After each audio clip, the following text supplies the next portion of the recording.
What is good, y'all? It is your boy Jonathan Dumas, and this is Highly Visible and a Little Misunderstood, the show where we talk to the people we see every day because we don't know what we miss until we miss them. And we are back, y'all, continuing our exploration of joy this season. Not the curated kind, you know what it is, the kind that is real, the kind that is grounded, the kind that is not so grounded, loud, quiet, all those things.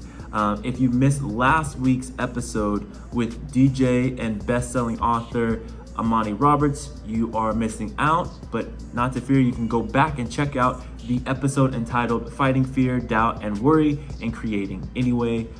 Cue that up next. It's a really good conversation. We talked about the joy that lives on the other side of risk, creative risk specifically, and the emotional power of music, my favorite. Now, this week's episode, we're doing something a little bit different. The conversation takes a different tone. It's slower, it's deeper, and it's one I've been actually sitting with ever since I recorded it with my friend Mimi Gonzalez. Mimi is the host of Griefsense. She's also a creative soul and someone who knows a whole lot about what it means to live in the tension between grief and joy.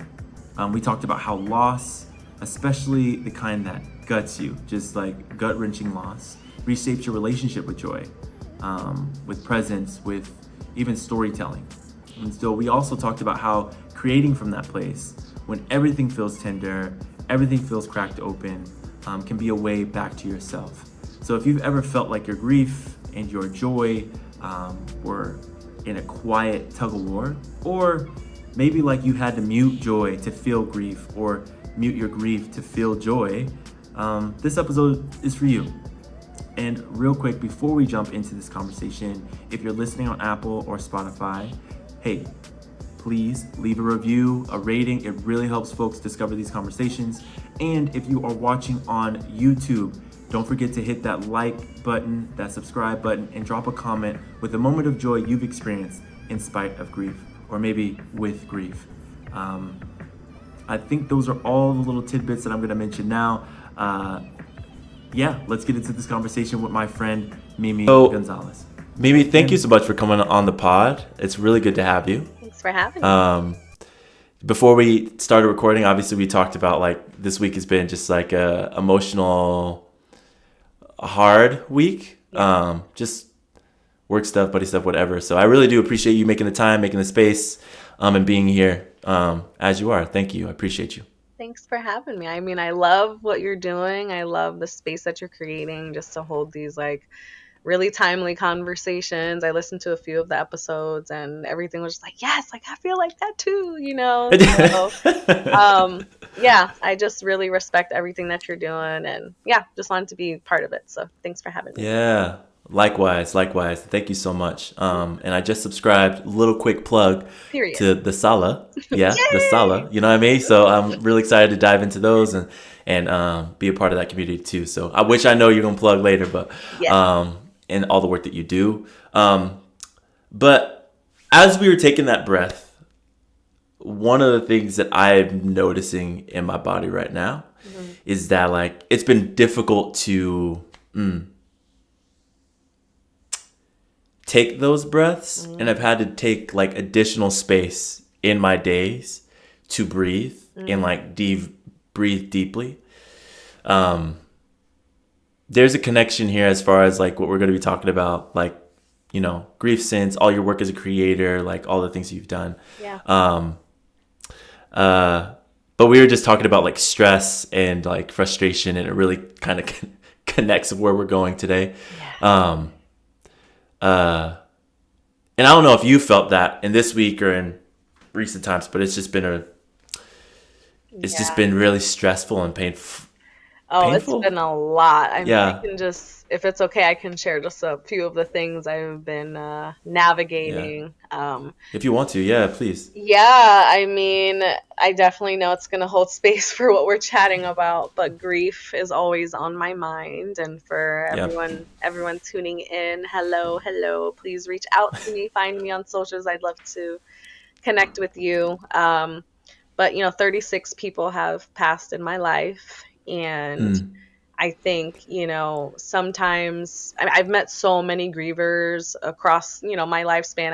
I'm 29, and I've never met someone who's experienced as much loss as I have, but obviously I've come across people who have experienced loss and multiple losses. But um, I feel like I don't know if I could ever truly heal from grief because there's just so many layers and so many people and so many triggers all of the time, and I do live with complex PTSD and really intense anxiety. I'm doing my best to like navigate that with all of the mental health tools at my disposal, if you will. But some weeks are just freaking hard, man. Like I Yeah. feel like Yeah. these last couple weeks have been really hard for me to focus. Like, there's so many things that I want to do, so many responsibilities and hats that I wear. Um, but to be honest with you, I just didn't have any energy to do any of it. And I'm like, Yeah. damn, like I still gotta submit this and I gotta do that. And I just wanna be like, F this, I'm gonna go for a walk. And if people were to Yeah. ask me like hey meme, what's the update on this? I'm like, you want an update? I'm alive. That's an update. That's all I got right now. That's literally all I have right now. And like something that grounds me is just like we live on a floating rock in space. These deadlines are arbitrary to me, which Yeah. like I understand I have a job, I'm a creator, like there's brand deals, there's deadlines and things like that. Like at the end of the day, no one else's urgency really matters to me at the end of the day. Like yes, it's important and I prioritize that, but my nervous system, my health, like that is always going to come first, and like just staying grounded in that and standing 10 toes down solid on that Yeah. has been great for me. But you can't always be in that season. Well, at some point you got to go back to being focused and you got to do these things. Yeah. So it's like, I think this weekend is going to be a really good time for me to just reset, do what I need to do to nurture my nervous system. um, but yeah, just to give a little bit of more context, so my aunt was killed in a car accident about 7 months ago now. And I mean, she was like my second mom. So it's been a really tough time, to be honest, really hard on the family. And something that happened last week, well, social media, honestly, I love social media, but it can also be a very evil place. And Yeah. someone hacked into her TikTok account Oh no. and was messaging people as if she was like still alive. And I'm like, are Ugh. you kidding me? Like it was so triggering. Like see, like I gotta said Red T, because that's the name that she went by. Red T sent you a message. And I'm like, Red T sent me a message. Like my heart like dropped. Like what? Ugh. Like it was just the craziest thing ever.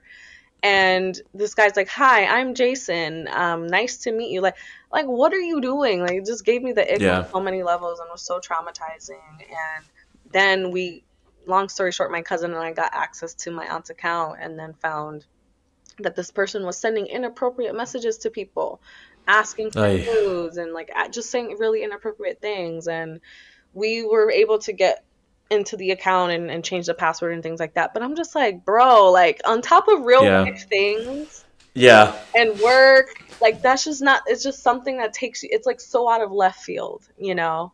Um, and then he's probably going to kill me for saying this, but it's been really weighing heavy on my mind. But my fiance unfortunately was pulled over by the police this past weekend. And, both of us, I'm Latina and black, and my fiance, he's black. And like, you could have all of these amazing things going for you, all of these amazing things going for you. And suddenly you're just reduced to being a black person in America, which is still Yeah. beautiful, amazing in my eyes, but it's like you're just another black person in America. And Yeah.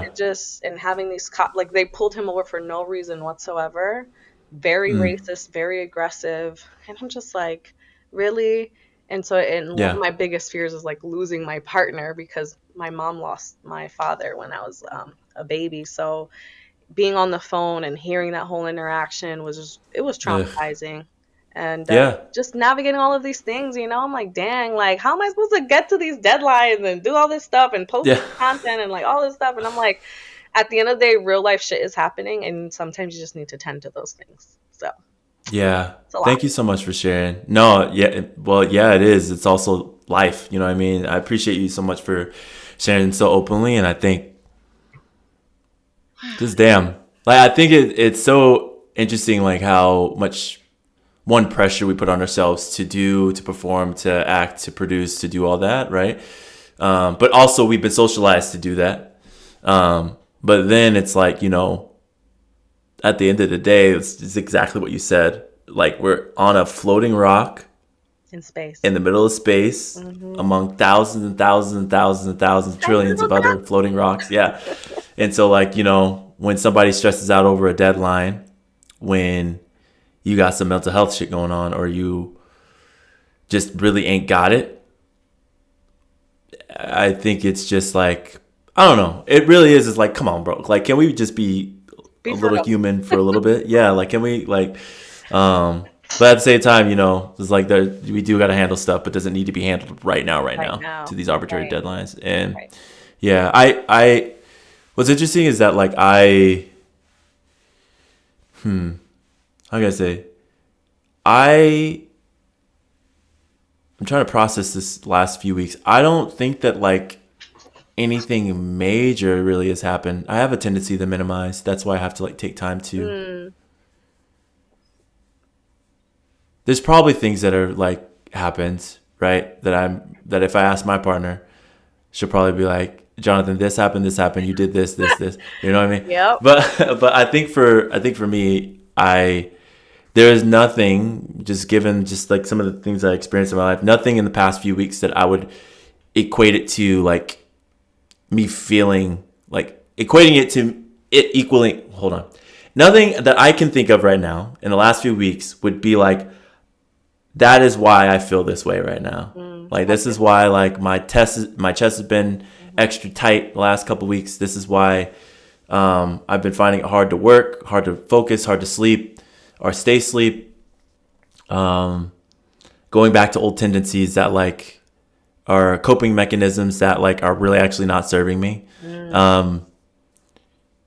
Like I can't think of anything like immediate, right? But before we got on, that right there though, like that exactly, like you don't always need to have a reason to be feeling like, look at the state of the world. Look at like I was on a mental health panel last night, and like one of the things I shared was there's one of my favorite creators. His name is Hindsight, Hind. Oh, I've been listening to him, by the way, since you posted about it. Yeah, you told me about him for sure. Love him. Phenomenal.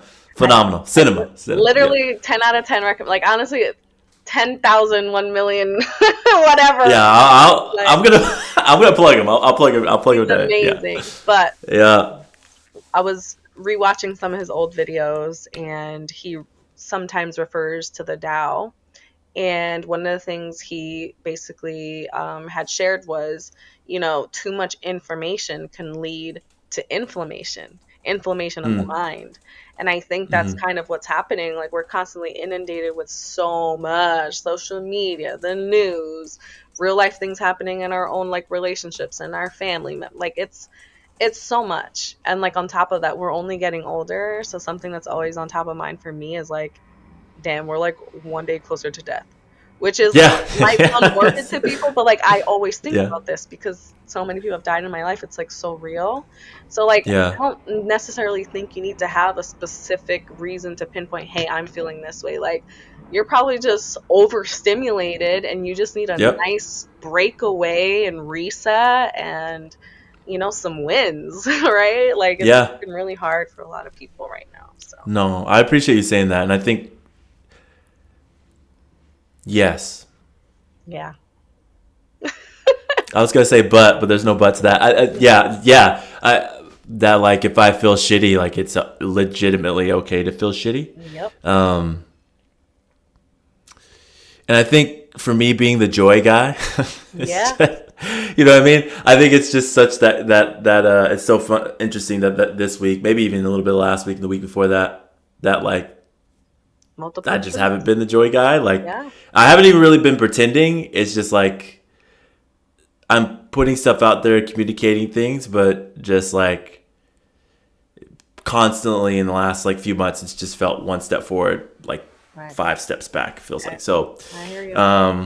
Yeah, it's just been one of those. So, thank you. Yeah. I didn't like get a chance. I just went right into it. I always do this. I didn't get a chance, give you a chance to like share who you Sure. I mean, are. it's great, honestly. Yeah. It. So I would love to just like give you the space, like ask the question I'd love to ask folks, like, who is Mimi? Share for folks who don't know who you are, and Yeah. yeah, the floor is yours. However you want to answer that question. Thank you. Well, hey everybody. I'm your girl Mimi Gonzalez. I wear many hats, but I would say my favorite is I'm the founder and creator and podcast host of griefsense. Mm. And right now I'm really trying to cultivate. I need to stop saying trying. I am cultivating. You're doing it now. I'm That's what you're doing it doing. now, and it's been going That's really what's up. well. I'm building a community of grievers, of young grievers that are Gen Z and millennial content creators, influencers, creatives, founders, people who have experienced loss.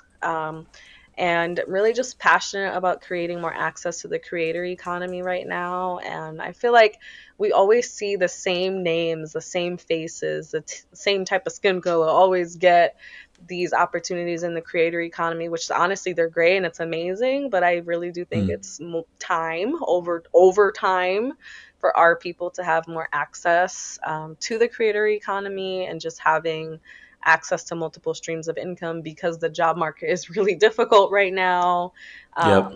And you're just seeing a huge wave of people wanting to be more, work for themselves and really enter the gig economy in whatever way that looks like for them. So Yeah. passionate about that, nurturing creators, bridging access to the creator economy, and just really expressing myself. I feel like content for me is a form of nourishment. It's how I express my being, and I will never stop doing that. But Love that. besides that, I'm also a director at a nonprofit where I get to help college students, first gen college students, with their careers and like navigating from college to their careers. And then I'm also helping my cousin open up a coffee shop in Hartford, Connecticut, where I'm based.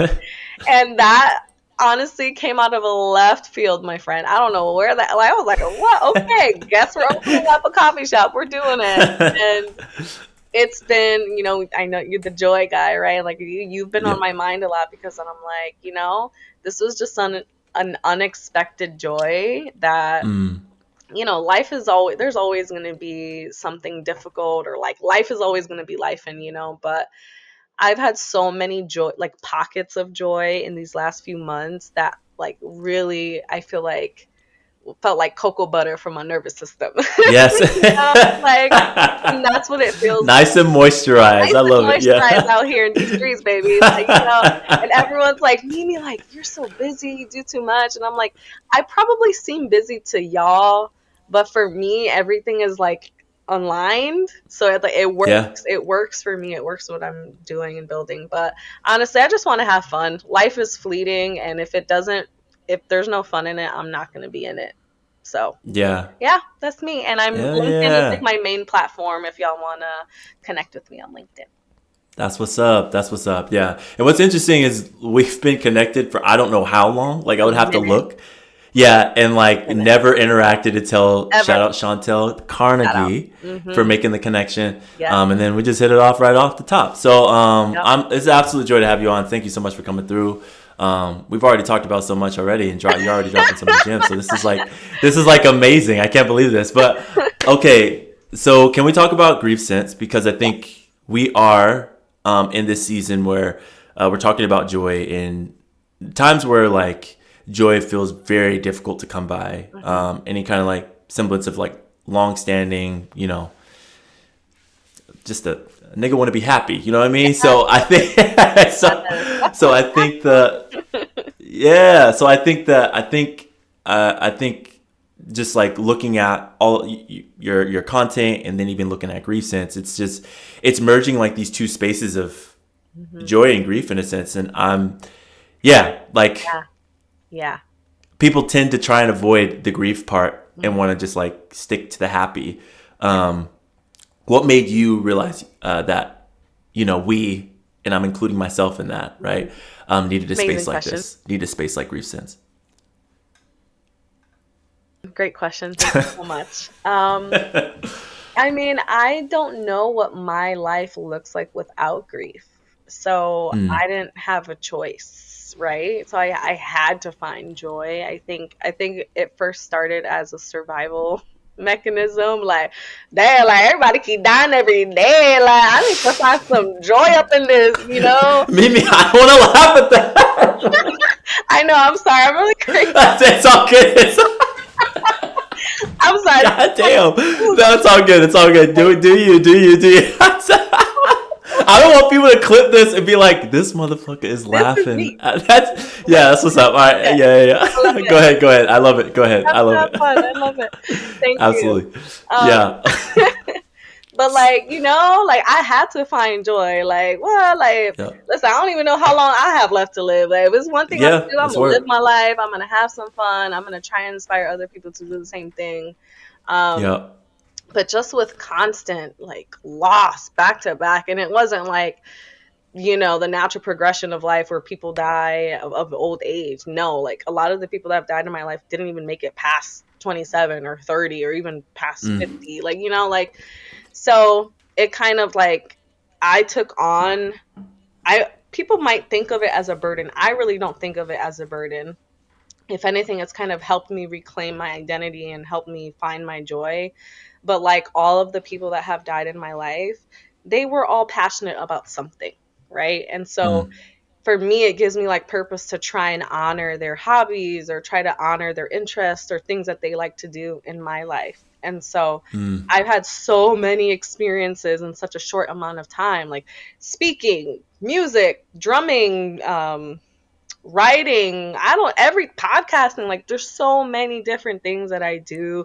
Event planning, I've planned festivals, I've mobilized over 30,000 people in protests. Like I've done Mm. amazing, incredible things in my life that I really don't think would have happened if I didn't experience the amount of loss that I did. And Mm. so I think the big gap for me though was especially like navigating corporate America and doing my job here, right? But then, I guess the 9 to 5, but then my 5 to 9, like going through a lot of trauma, people are dying every day. It was Yeah. just like too much, and I'm like I need to find people that are just like me.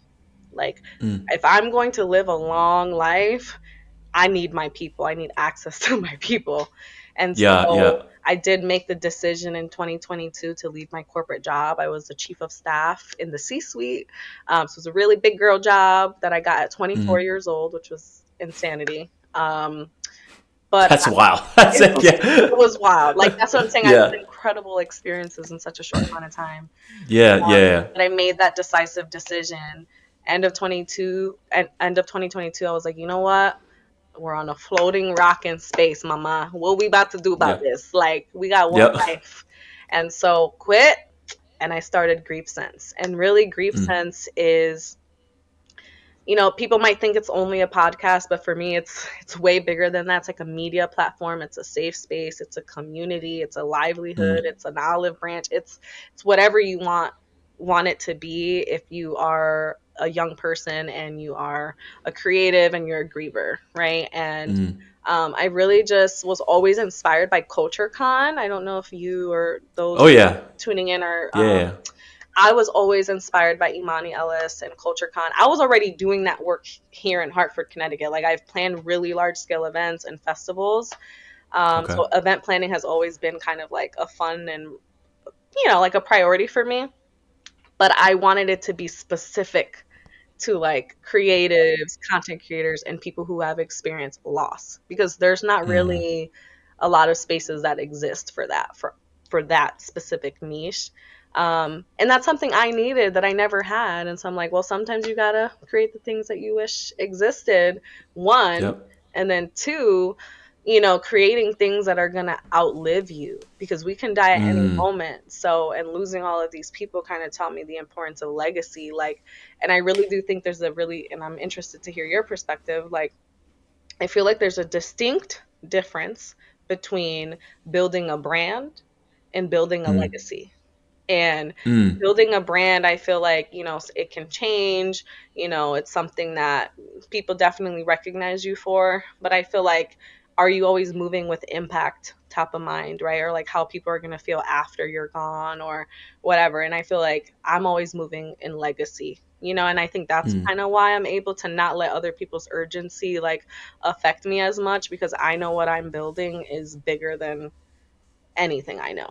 But Yeah. just some context there. And I really do feel like it's a matter of life or death. Like there's a youth mental health crisis going on. There's a Yep. loneliness epidemic going on right now, and people just need access to other people and Yeah. and resources and fun and humor and levity, and like our people don't get to breathe the way our white counterparts do. It's just the Yeah. simple fact of the matter. So just trying to make my people help my people breathe, have fun, be connected, and put on for the next generation, because we are going to be and are the ancestors for the next generation. So what are we doing Yeah. today to leave this world a little bit better, for them? Yeah. So That's what's up. And yeah, you said so much there that I want to hit on, and I kind of want to just like, if I could, yeah, like, break just down. like one of the, yeah, break the other ones.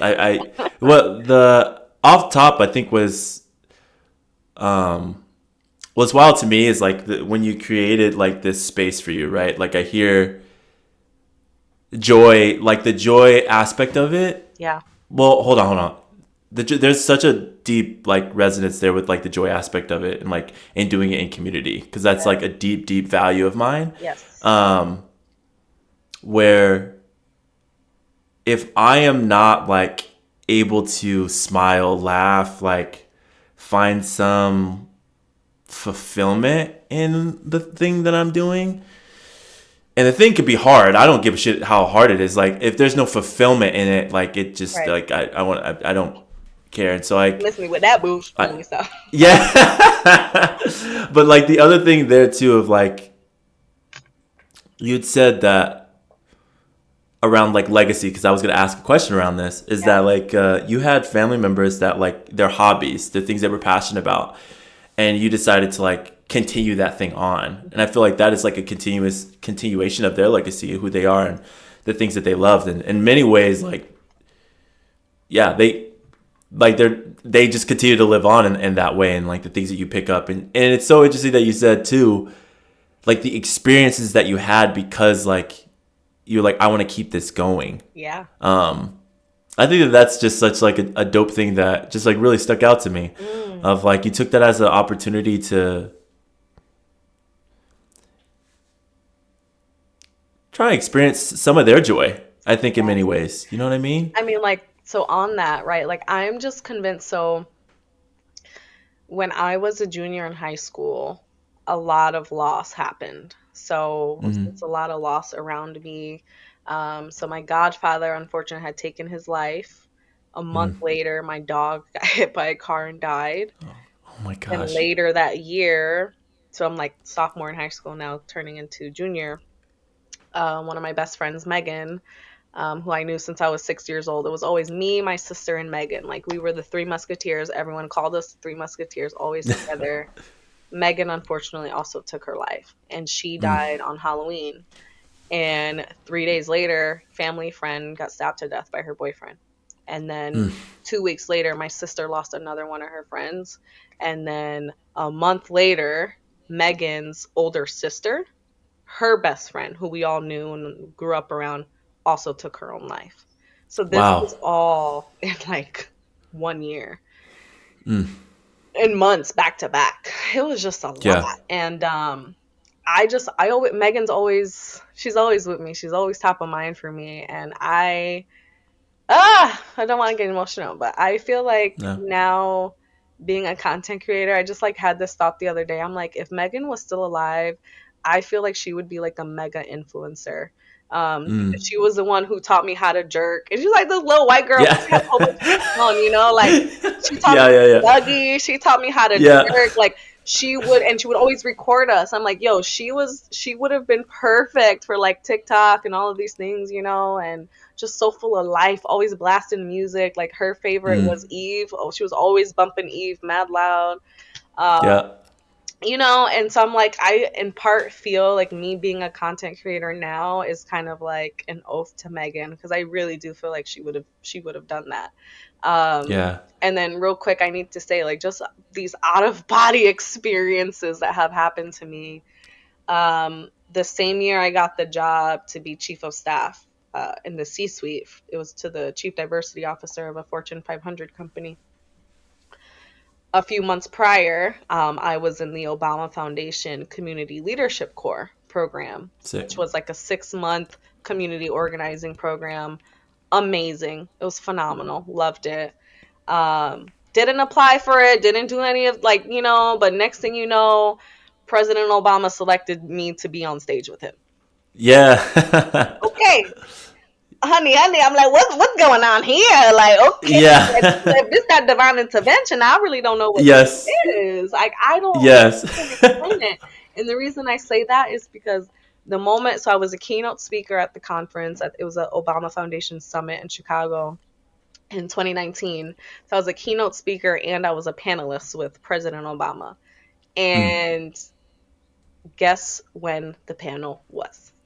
It was Halloween. during the time. It was a time where I lost a lot of the people. So it was Uh, on Megan's death date, like around, it was Halloween wow. weekend. And I was like, Okay. this is not a coincidence. This is not. Yeah, wow.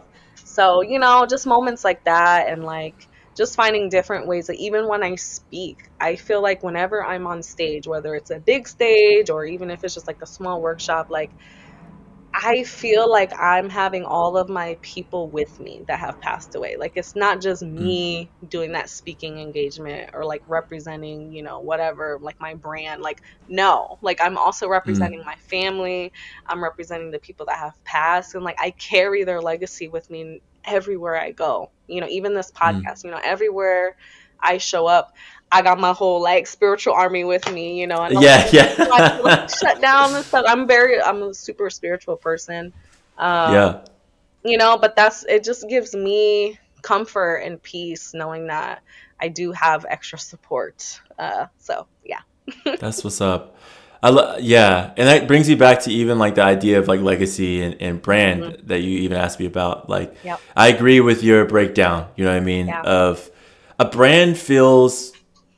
Mm, I mean this in not a negative way, Yeah. but a brand feels very like selfish, very like individual to Hmm. me. Hmm.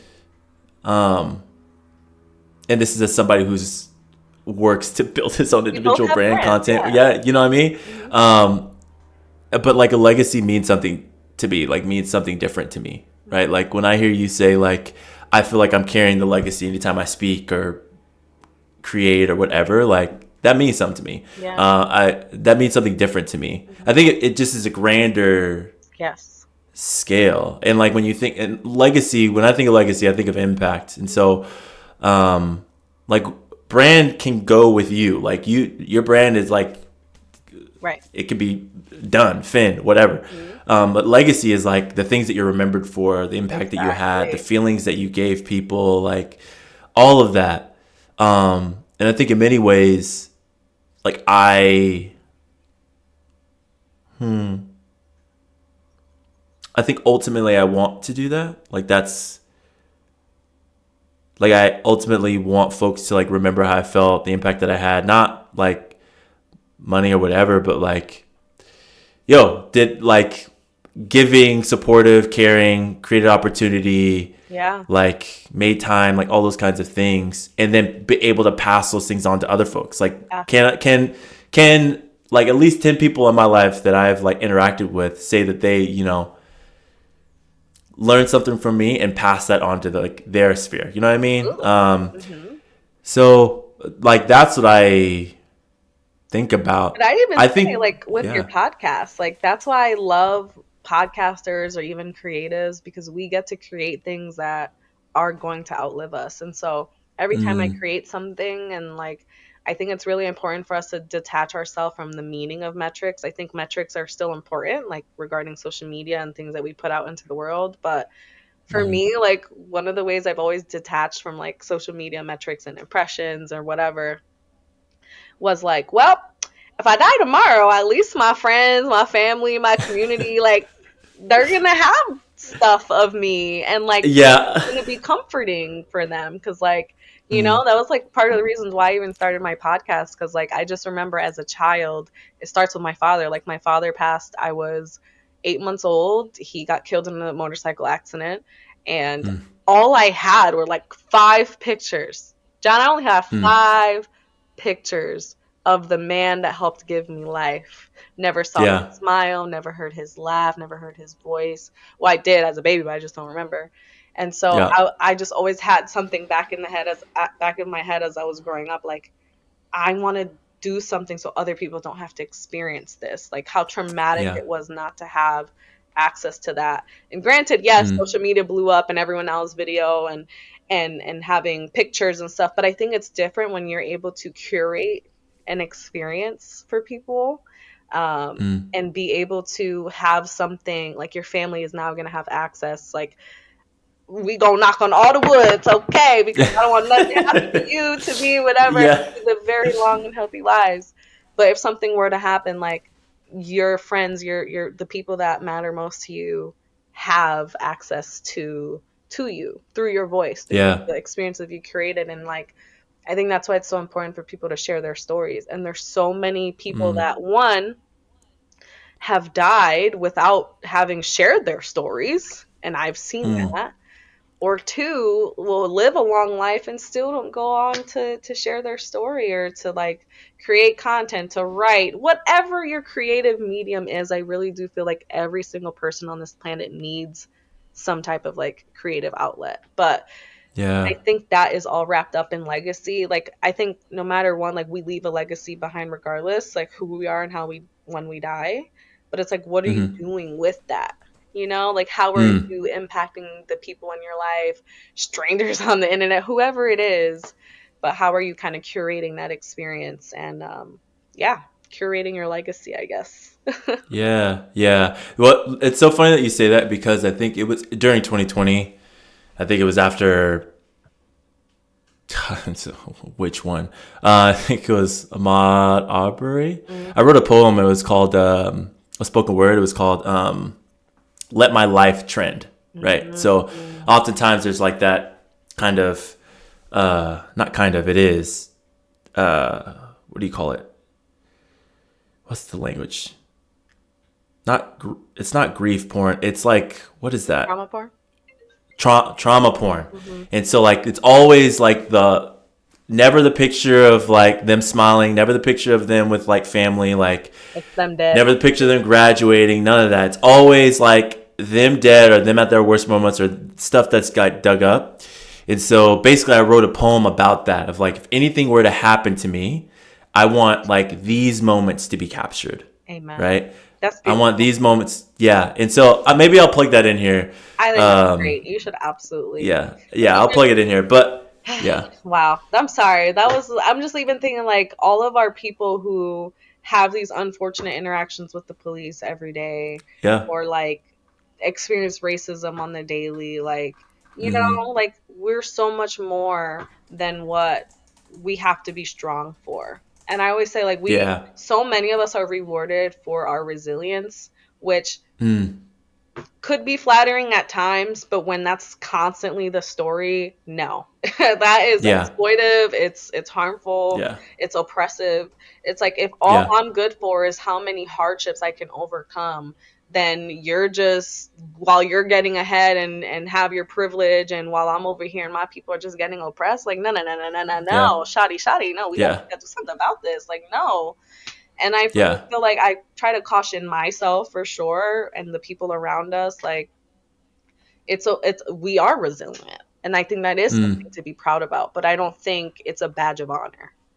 Like yeah, yeah, we are meant to live joy. We are meant to experience more than our hardships. So mm. life is so much bigger than that.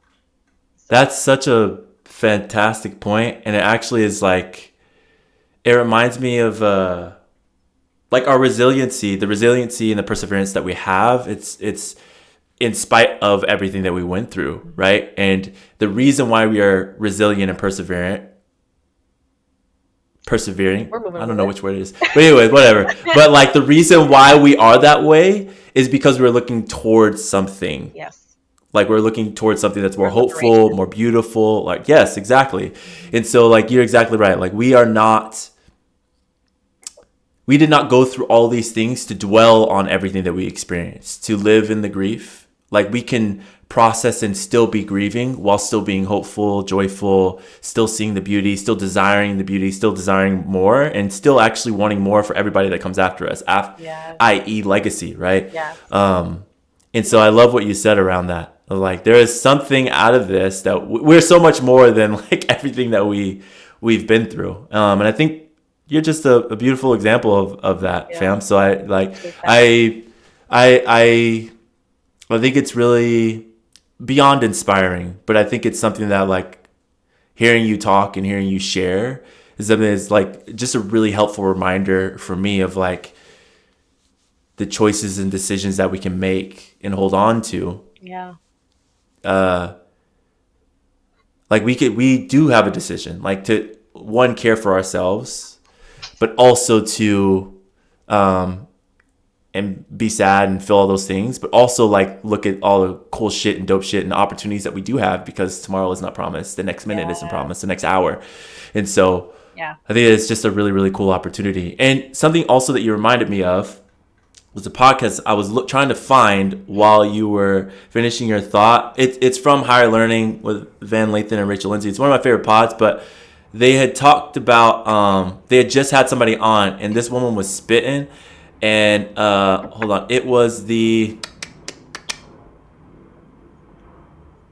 on a podcast. I could take all this stuff out. Let me find it and You can edit it. quote this. Yeah, I know. Quote this woman. Da, da, da, da, da. 3 days ago. Where are you at? Was it an older episode? I thought it was more recent. All episodes. Let me see something.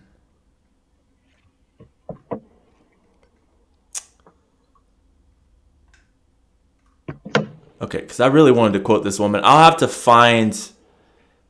I'll have to find it and be able to quote her, because she just wrote a book and I'm going to write it. But basically, she talked about this, about like basically giving context for.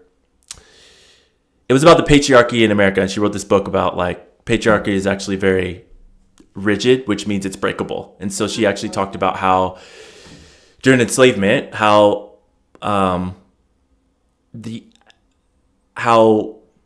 Black women were stripped of this idea that like no matter who their kid's father was, like who contributed to it, like they were not given access by way of their dad, right? And she had said that like, and I'm butchering this and I'll fix it in post, but she basically had said that like that is actually not true, that mothering was a revolutionary act, that giving a name, by marrying, by doing everything that reminded them and went against the dehumanization that they were experiencing, that reminded them and was holding on to like these simple everyday acts. And so something you said reminded me of that, and I couldn't find it, and I spent so much time finding it, looking for it, that like I forgot why that was a connecting point. But I think it's just like, oh, that was the point, is that like, you know,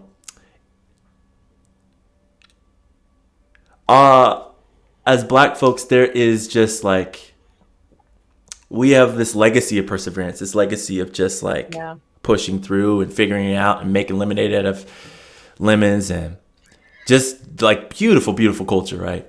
And I think what the powers may be, what white supremacy tries to do over and over and again, and as somebody who studied history, like I got my degree in history, is like there is a unrelenting idea within history classes, even policy class, whatever, that like slavery was so long ago, that civil rights era was so long ago, that all these things are so long ago, that like you this is all that you are. Like you were birthed out of slavery, and like you're no longer there, so get over it. Which, when we're talking about countries, America is a very young country. And how America has risen to power Hmm. and stays and remains in power is through exploitation. It's through oppression. It's through it was through slavery. It is through stealing. It's through all these different imperialism. It's through all of those things. Literally. Yeah, and so it's a very very young country compared to like an Italy, a Greece, a UK, a Japan, a China, an Yeah. India, like all these different countries that are like There first. centuries and centuries and centuries old. You know, like Cambridge was founded in 1209. Mm. Cambridge in the UK. It was founded in 1209. We're Wow. not even nearly. So, anyways, so I say all that to say it's like there are this unrelenting attempt to keep us in that mindset of that's all we are, which Yeah. that's not true. It's never been true. There's amazing individuals that have done things in spite of grief and pain and hardship and everything like that, and found joy. Like that's our story. Like joy Literally. is our story. Yes. Yeah. Anyway, sorry, long diatribe, but like we I got there. love that Yeah. though, because a lot of Yeah. that's a lot of the work I've done. It's like social justice work and really liberation work. It's bigger than DEI and bigger than social justice. It's liberation for our people, which is something that a lot of our people have not been able to experience, you know. But Mm, something I wanted to say, because this is the hill I'll die on, and I say it till I'm blue in the face.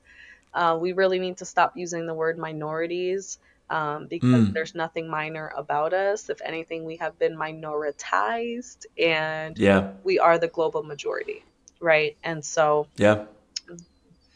US, and I was going to say, I feel like the United States, as it's presented today, is a new country, but like the Native Americans, the indigenous people to this land were here, for a really Yeah. long time. And it's just the Mm, facade and the illusions that are presented through history and the things that we were taught that we end up internalizing these really harmful tropes and harmful ideologies, that are that's not native to us and who we are. And a lot of our communities are collectivist type communities, not individualistic, like how the United States mm-hmm. is, right? Like we're communal, we move as a unit, not one man for themselves, which is like how the US is based.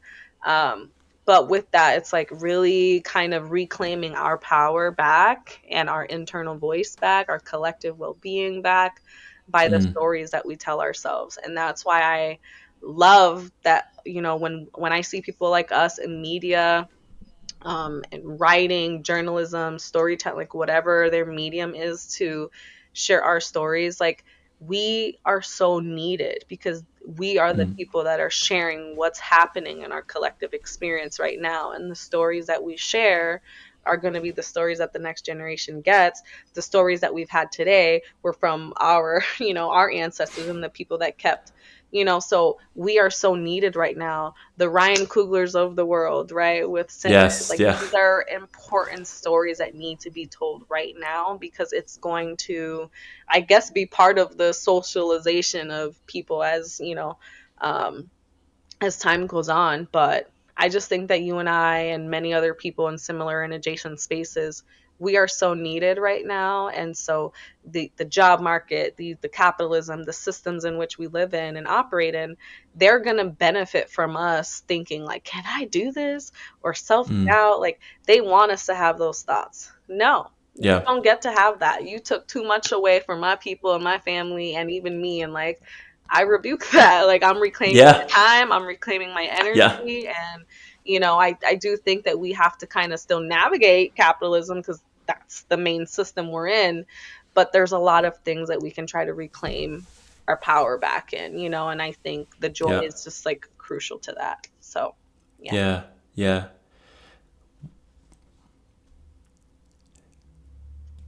That I'm trying to find a way to ask it. I think something was going through my mind earlier, and maybe I told you before we started recording. I'm just like in a really sensitive mood right now. Yeah. You know what I mean? Yeah. But I'm curious, like why? Like why is all this Yeah. worth it? Like why create legacy? Like why push through? Like why do you do it? You know what I mean? Mm. Like why do you create? Why do I create? That is beautiful. That's such a beautiful question. I create because I don't know. I feel like I have to. I feel like if I'm Mm, not creating, then I'm I'm dead while I'm alive. Like, mm, am I really living? Like, if I'm not mm, creating, I'm I don't know. I don't know a life without creating, you know. I do feel like I do create because of, you know, the legacies that we talked about already, like the people who have passed in my life. But I think through all of this, the importance of storytelling and creating, right, is like if we share our stories, we give permission to other people to share theirs. And mm. obviously we can't solve the world's problems by ourselves and as one individual person, right? um but the more we create space, the more we say, hey, like, I'm doing this because I learned this from this person, and you know, I can share my story, you can share your story, and the more we do that, it does kind of create this like collective consciousness, if you will, or like this collective well-being that we're doing our part. It's Yeah. not enough to just create, though. I think it's creating and also holding spaces like what you and I do as podcasters to co-create with other people, Mm, right? Because like you can create for yourself, but I think it kind of even falls in line with the brand versus legacy thing. Like if you're creating, that's beautiful and well, and you might be just be creating a brand, which is completely okay if that's what you want to do. But if you're yeah. co-creating, I think you're also creating a legacy because you're Yeah. allowing, you're growing your legacy, you're helping someone else grow their legacy, and then in, you know, in turn you're helping other people's legacies grow more. But yeah, that's a heavy question. I think I need to reflect more on and journal on it. But like, Yeah. what about you? Why do you create? Like, why do you create? It's a good question. See, hold on. Sometimes I ask these questions fully expecting that it won't be asked back. Well, So, yeah, what you happens got when me. you have So, Mimi on your show? I this is actually a question that I've been wrestling with probably for like the last couple months. A little, very, very vulnerable space. Is like our response is that I don't know. Like I think right now, like I actually was wondering, like, is this the last go around for the podcast? Like, am I gonna like, is this it? Mhm, Um, like I think I've been doing this for 5 years, mhm, and I think the show should be bigger. mhm, I know the show should be bigger. mhm, I know that it's not bigger because I haven't given it the attention and love and care all the time that it deserves. mhm. Um, and I don't mean this. I don't mean that as a producing Yeah. kind of way, but I mean that like I truly love this thing. Like I love the podcast, and I don't think that I've honored it the way that I would like to, Mhm, in many ways. And then there's other times where I feel like I've rushed it. Like I've, even when I'm creating, I'm producing. It doesn't feel like I'm creating. It feels like I'm just producing, which to mm, me there's a difference. mhm. Absolutely. Um, and I've noticed that recently, and I think it's made me question and ponder, like, is this worth it to continue Mm, to stress about, to spend money on, to invest time in, and would my time be spent better elsewhere? mm, And a part of me, like, that hurts my heart a little bit, which tells me I still care about it, which tells me there's still something there, mhm, which tells me like I still want and desire to create. mhm. So, long answer to a short question as to why I create. I think for me, if I didn't, I think I would feel lost. Mhm. I think there'd be like an empty space there.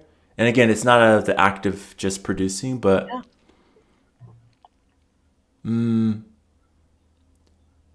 it is because like it is my outlet, is my source of freedom. It's my source of joy, happiness. It is.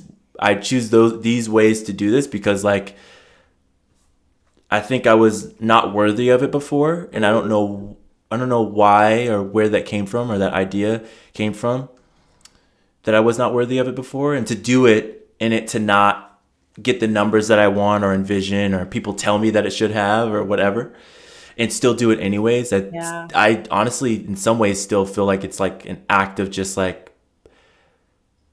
selfishness in a good way of just like, I'm doing this thing because like I want to, Yes. and like that's it. And You know that's what I mean? enough. That's more than enough. Yeah. And I would even say too, like I was kind of grappling with the same thing. But I think it's okay to outgrow things, and it's okay for the Mm-hmm. things that you love to take a different shape. Like you're doing the same thing, but maybe change the frequency or it looks different, like to Yep. accommodate. Because where you were 5 years ago when you started versus now, you've Yep. changed a lot, you've grown a lot, your life has changed a lot, the world has changed a lot, right? This, you were fulfilling a really major need, like right when the pandemic started, and really holding space for people to have like critical conversations, and you're still doing that. Like how does it, and I think this is so timely for any creative or anyone really listening right now, but especially as a content creator or creative, like it's okay for things to evolve. They have to evolve with where Mm. our minds are, our pockets are, where we are right Yes. now in this life. Doesn't mean that it's a bad thing. I think it's just gonna look a little different. And so that's my first offering. And then the second offering, and this Mm. is something I've been contemplating myself, is like, you know, I think that a lot of people are starting to see the impact that I know I've been had. I'm like, y'all late to the party. I've been that girl. Like, y'all need to get on the Mimi train, and you now starting to see how great I am. Okay, that's your problem, not mine. Yeah. Like that's how I move in this life. Like I'm utterly Yep. confident in myself and what I'm building because I know it's needed and I know it's powerful and Yep. I know it's beautiful. And I think Yep. that when people really start to see your impact, they want to have access to that. And you know what? Yeah. You want to know why they want access to that? It's because they're struggling internally how to find that for themselves. And I don't necessarily think it's a bad thing. You're naturally going to attract people, and people are going to, we're magnets. We're like positivity, abundance, gratitude, peace, joy magnets, Yeah. and people gravitate towards that. I think that's Mm. beautiful. But I also think not everyone can get access to that. And Yep. on that note, it's like having this discernment of like bringing, ugh, I hate that I'm saying this, but like the corporate lingo of like, what's your North Star? What is your Yeah. North Star? Okay. What are,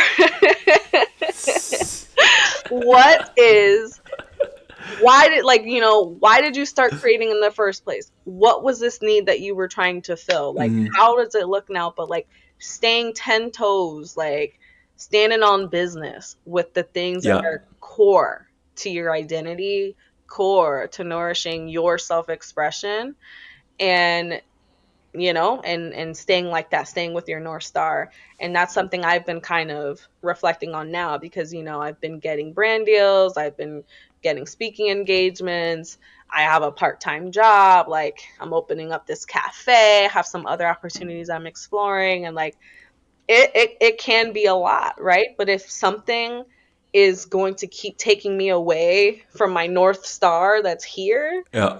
that's Mm-hmm. when I start to feel lost, complacent, even questioning everything, even. And I'm like, as long as I'm doing the things that make me feel that I'm supporting young people that are grieving or I'm surrounded by other creators, I'm good. I'm good. Yeah. And Mm-hmm. whatever medium that looks like, that could be up for discussion or like how you're prioritizing that. But as long as you're fulfilling the need that you need for yourself and that you're trying to nurture in other people, Mm-hmm. and I'm just saying that because this is literally what I'm reflecting Yeah. on all Yeah. the time.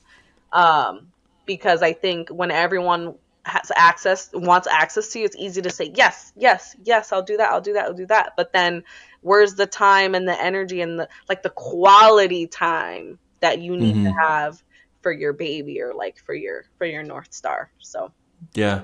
I love that. yeah. Which I think I'm coming back to in this season, which I think this it's honestly internally is like a beautiful thing for me of like maybe like season themes aren't like it.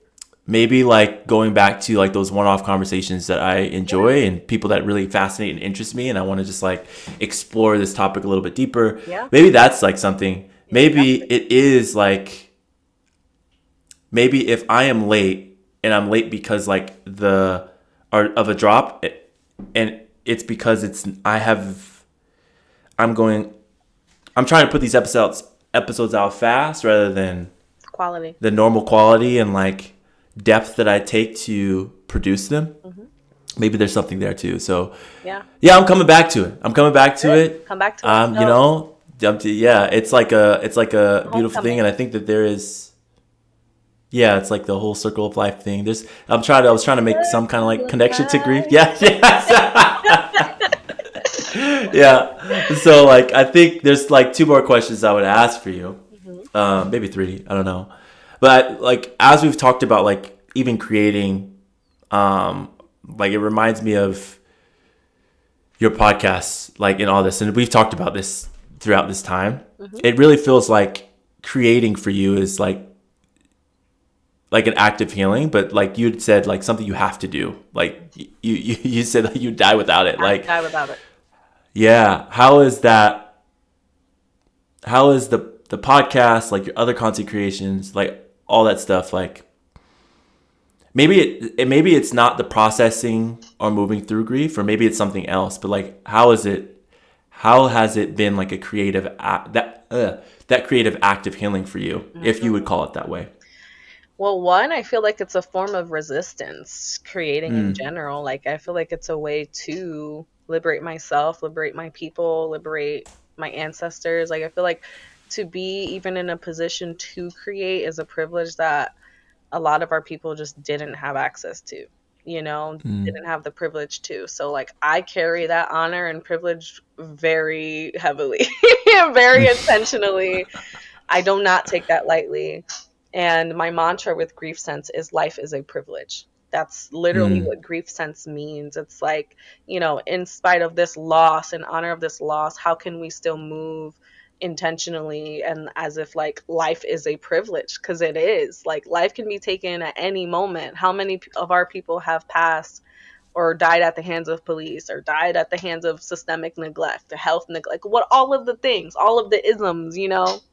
yeah. And like, to be alive is a privilege. And Mm, I think to be alive is to create. Like, you don't necessarily have to be a content creator to create something. The way mm, you dress every single day, the conversations that you have with people, like, every single thought is a act of creation or creativity if you really think about it like that. And so I'm just really intentional about the things that I put out into the world, and one that I check in with myself. And I am an avid journaler. I journal all of the time. And so journaling for me, I'm like, even if I didn't put a piece of content out there, I'm journaling. So like, I'm always mm, creating at some point. Like, I'm cooking. That's a form of creativity. Like, like, it's just the way your house looks, the way you have your desk set up. Like, there's different ways that we could create and be more intentional about the things that bring us joy, but I yeah. definitely do feel like I would die without creativity. Okay. um, but yeah, just some thoughts there. I But love that. yeah, Yeah. I just like really appreciate the time and like your approach to really confronting mortality yeah, in like a tender and like clear way. it's literally what it is. You know, Yeah. I did Yeah. make the mistake though. Oh my God, you're gonna laugh at me. Okay. So my fiance and my sisters, they wanted to watch Final Destination, Oh, and I'll pass. Hard pass. it's in theaters right now. And I'm like, yeah, let's go to the movies. Pero in my mind, I'm thinking we watching Mission Impossible with Tom Cruise. So Oh no. sitting in the movie theater, and I got my popcorn, I'm ready, I'm eating. I was like, baby, so Tom Cruise is in this movie, right? He goes, no, that's Mission Impossible. I was like, so we're not watching Mission Impossible. What did we watch? It just didn't register. Like, I just wasn't thinking. And he's like, no, we're watching Final Destination where like people die crazy deaths. I was like, I can't watch this movie. Oh my god. Like, life experience. Ave Maria. But I watched it and I instantly regretted it. It was kind of funny though in a way, because I'm like, the one thing I did appreciate about the movie Mm, was like, life is so fragile. It could be Yes. taken any kind of way, and I'm like, how brave of it is it to be human? We wake up every Mm-hmm. day not knowing that that could be our last day, but we get dressed, we get our little cafecito, we make our breakfast, we go to work, we see our people. Like, that's amazing. Like, we live every day. Yeah. We have the courage to wake up and do it. You know, like, granted, yes, people I think could be living a little bit more intentionally and things like that. But I think to be human is such a gift, and is a brave thing to be. And Yeah. it can be taken at any moment. So it's like, what are we doing with the time that we have? You know, and you don't have to have Mm. this grand old purpose, right? Like with the things Yeah. you and I are kind of building. Like, to be human is more than enough. We are humans having a human experience. Like, it's Mm. what you get to create it. It's like how you want to live your life. And so I think confronting, that's the one thing I did appreciate about the movie. It's just like, wow, like, life can be taken any way. I'm like, to be able to make it to 29 years old when my father Mm. died Mm. at 21, my best friend died at 17, my other friend died at 20, my cousin died at, so many young people. And I'm like, wow. Like, I'm grateful Mm-hmm. for what I've been able to do in this 29 years of life so far. I would be honored, and if I could have another, like, if I could live past 100, that would be such. Yeah. But I'm just gonna be grateful for the time that I have, Mm-hmm. and hopefully my family gets to live a long life too, and we just really get to change the narrative that is bestowed upon our communities. So yeah. Yeah. That's great. That's a good point. That's a good point to end on. The one question I am asking everybody though is like for folks who are what is currently bringing you joy right now. Yeah, what Yeah. is currently bringing you joy right now? I love that. I feel like so many things are bringing me joy right now. And we were talking about it right before we started recording. Like, life can be really hard. I do think being a human can just be hard, especially now. Mm. Cost of living, money, like, it's a really tough place to be in right now as a human Yeah. in the world, Yes. on this floating rock in space. Um, but I think that we can find pockets of joy. And I really do think, like, once we have one positive thought, you can create a new loop, right? You can create a whole new loop of thoughts, right? But then when you have one negative thought and you have that loop, you're just going to go down a spiral of more negative thoughts. So, like, I try to be mindful that when I'm having like a tough moment, that I'm like, okay, I'm having a tough moment. It doesn't necessarily mean I'm having a tough day or a tough Mm. week or a tough year or a tough life. Like, I'm having a shitty moment, and it's okay for this moment to be shitty. But I can still also Mm. find a positive moment today in my day. And so I just look for the joy in my day. And, like, honestly, something that brings me so much joy is my little cat. I have a Bengal cat. Yeah. Her name is Mulan, and she is literally like my heart. I love her so much. She's very vocal, and she talks to me like, she literally. I'll be like, Mulan, meow, like, we talk. Um, when I see my fiance come home every day, like I said, I'm dating a black man in America, and like, for him to come home, I'm like, another home safe, like, another day comes home safe, and seeing his Yep. smile, and like, he has a restaurant, and just seeing that grow, and like, just seeing his dreams come to life, and hearing my baby sister voice. I have a 6-year-old sister, which is crazy, like, hearing her little Wow. voice on the phone. Or one thing too, I will say, like, I've been helping my cousin open up her coffee shop, and like, that was something that just came super unexpected. But something that's been so awesome is, like, it's a Puerto Rican owned cafe, and Mm. people are just so excited about it. And like, we have this That's like so dope. tiny little like this little like vintage trailer that we turn into a mobile coffee bar, Mm. and people from the community will be like creators, business owners, entrepreneurs, even the corporate workers. Everyone will come, and they just have like the biggest smile on their face. And you watch them take like their first sip of our coquito latte, and like, yo, their reaction Yes. is like, that just heals my soul. Like, I'm like, That's so dope. that's good, right? Like, that's good.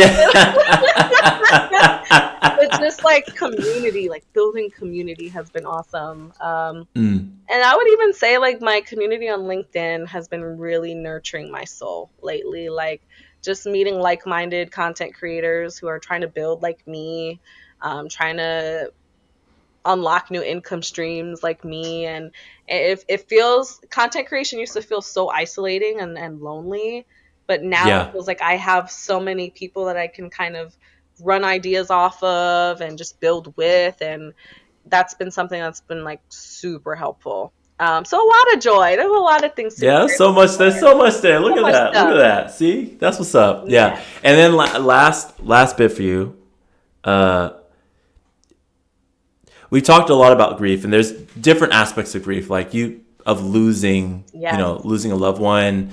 losing a job, losing a friend. As far as like that friendship ending, Mhm. um, yeah, like there's so many like forms of grief that like we didn't even touch on today, and so like for somebody who's feeling any kind of form of grief right now, where it might be hard to even think about like where could joy be found here, or like joy doesn't really feel reachable.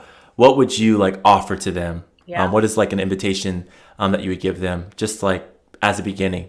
Yeah, that's a great question. And a lot of it, I think that I'm seeing now amongst people our age, I guess between like the older Gen Z and young millennials, and even millennial, is like, I feel like a lot of us are even grieving like a version of ourselves, like Mm-hmm. thinking that we would be at a certain place right now, owning all this property and having all this money and having like, just a version of like an expectation that we had of ourselves that we're just like nowhere near there at this time. I think there's a Yes. lot of grief associated with that I definitely like navigate to, and that I see amongst a lot of people in our community. Um, but sometimes like I just really truly feel any mental health issue, grief is at the core, because it's the lack of Mm. something. There's a need that's not being fulfilled, and that causes a void and a gap. And always when there's a mental health issue, what's happening? It's because there's Yeah. a lack of something. So yeah, something that I would offer is just like letting yourself feel it, because I think Mm-hmm.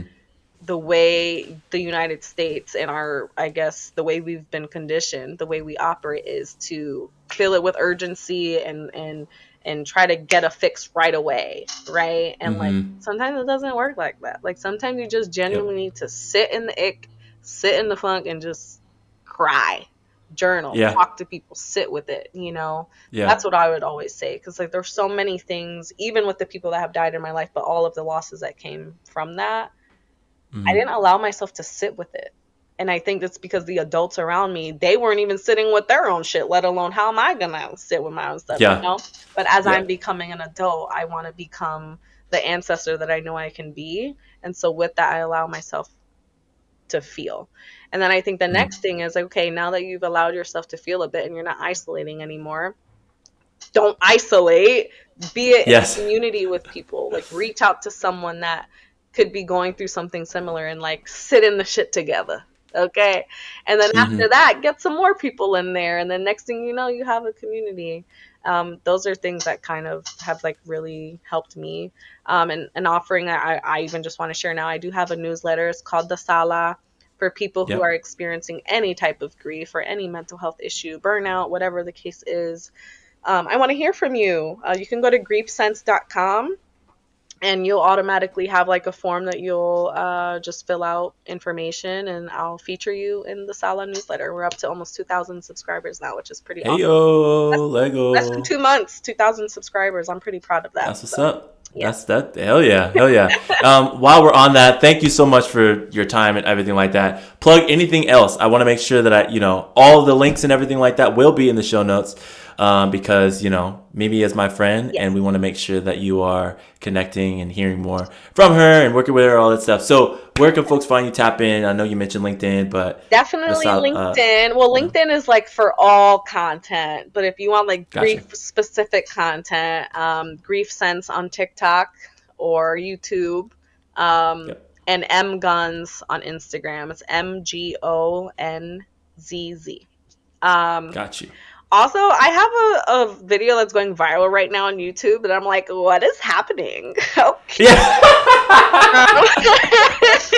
And it's like you think that you're gonna have this like huge achievable moment, but I'm like, I feel the same. I'm like, okay, it's here, it's happened, cool. Maybe I need Yeah. to lean more into YouTube, but that's kind of really, I don't know. Everyone's like shooting to just striving to go viral, but like when it actually happens, Yep. it's not some magical moment. It's just it's information that you need to use to leverage like how you're kind of gonna move forward. But yeah, also on YouTube. So I'm looking forward to growing there because I guess I'm getting pulled in that direction right now. So That's what's up. That's what's up. I love that. That's hilarious. Yeah, everybody wants to go viral, but when it happens, you don't know what to do. you You're don't know like, what to do oh, with yourself. okay. Like, ah! Yeah, I like that happened to me. But that happened to me like in 2020 with the pod, and I was like,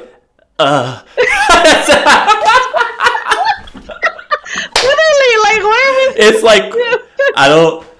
I'm here. Hi. Yeah. what's So I up? don't know what to I've been do. waiting for Literally don't know what to do. Yeah, I know. I don't know what to do. It was Yep. super early in the pod too. So I was like, okay, cool. This is wonderful. And we're Awesome. worthy Okay. multiple of those moments. So it's happening. It's gonna Yeah, happen for it's both. happening. I love that. Yeah, and I just want to shout out literally from when I looked earlier because I was doing like my Googles and everything like that, getting prepping to now. It's like you just already got more subscribers on YouTube. So it's just like It's that crazy. viral moment still happening. You know what I mean? Why? That's so sick. So happy for you. I'm so excited for you. This is amazing. Thank you. Folks, tap into what Mimi's doing, griefsense, everywhere, so forth. Thank you. You gave so much of your time, and I really appreciate you. Yeah, I'll be tapping in again soon. Yes. Well, really quick, I wanted to thank you for your time. Thank you for creating this sacred space. Thank you for sharing your vulnerability, and you allow me and other people to also be vulnerable. And I just have to say, as you being a Black man in America too, I love that. It makes me so grateful when Black men are just in tune with where they are in their journey and share it. That's really beautiful. And I think like you're a walking permission slip for other Black men to do the same thing. So don't stop. Don't give up. You are right where you are supposed to be. And I'm so like honored to be part of your life and part of your baby of what you're creating. So just had to share that with you before we end. Well, Mimi, I'm going to get off because I'm going to start crying. So, thank you so much, ma'am. I appreciate you. Gotcha. Ooh. Thank you, Mimi, for such a good conversation. That was such a good conversation. I've been sitting with that for a while. That's inspired some other stuff that I've been doing that maybe y'all see, maybe y'all won't. But one thing in particular that Mimi said that I'm still sitting with even after I edited this episode is grief reshapes you. And if you let it, it can make more room. Not just for sadness, but for beauty too. And it reminded me that joy and grief aren't opposites. Even though we like them to be or think sometimes they are, they're really not. Sometimes they're neighbors. And they can show up in the same room, uninvited, often at the same time, right? Just chilling together. But what's interesting is the more we try and push one out, whether it be grief to make more room for joy or joy to make more room for grief, I'm wondering, and maybe this is true, I don't know, if we risk losing them both, right? Because we can't seem to, I'll speak for myself. Sometimes I can't fathom experiencing joy while grieving, or I can't really fathom in those moments grieving while also trying to experience joy. Did I say that right?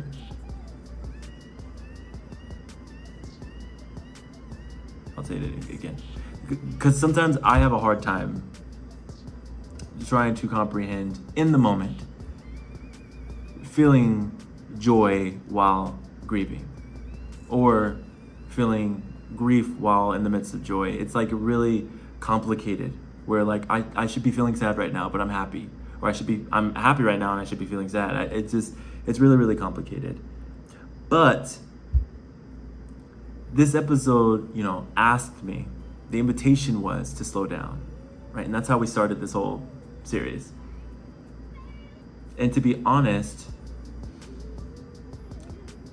I'm starting to try and revisit that relationship with grief in a more compassionate way and creating more space.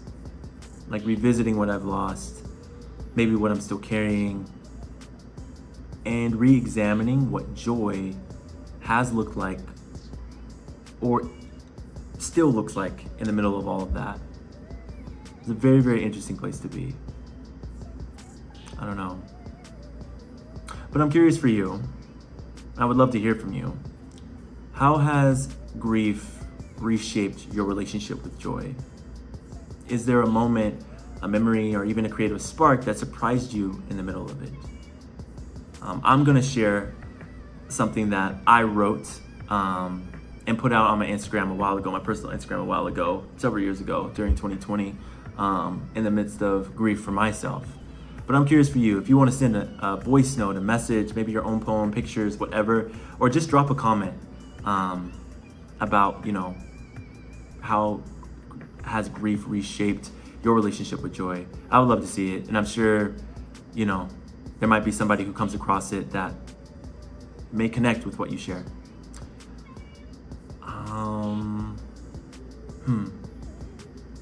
And if this conversation moved you, if you're listening on the podcast, tap those 5 stars, leave a quick review so more folks can find these stories and conversations. And if you're watching on YouTube, please like, comment, and subscribe. Let me know. Let us know what resonated with you most. Would love to hear from you. And if you would love to dive into more conversations or kind of like in the creative space and want some more support or learnings or kind of hear another story, Amani Roberts is a really good episode. We talked about fighting fear, doubt, and worry and creating anyway. It's just a different side of joy, but I think it'll still deeply connect. That's about it, y'all. Thank you as always for listening or watching. Don't forget to grieve when you need to. Don't forget to laugh when you can. And remember, your joy doesn't have to wait for the pain to be over. Until next time, y'all. Oh, and my poem's gonna come up right after this. Until next time, y'all. Peace.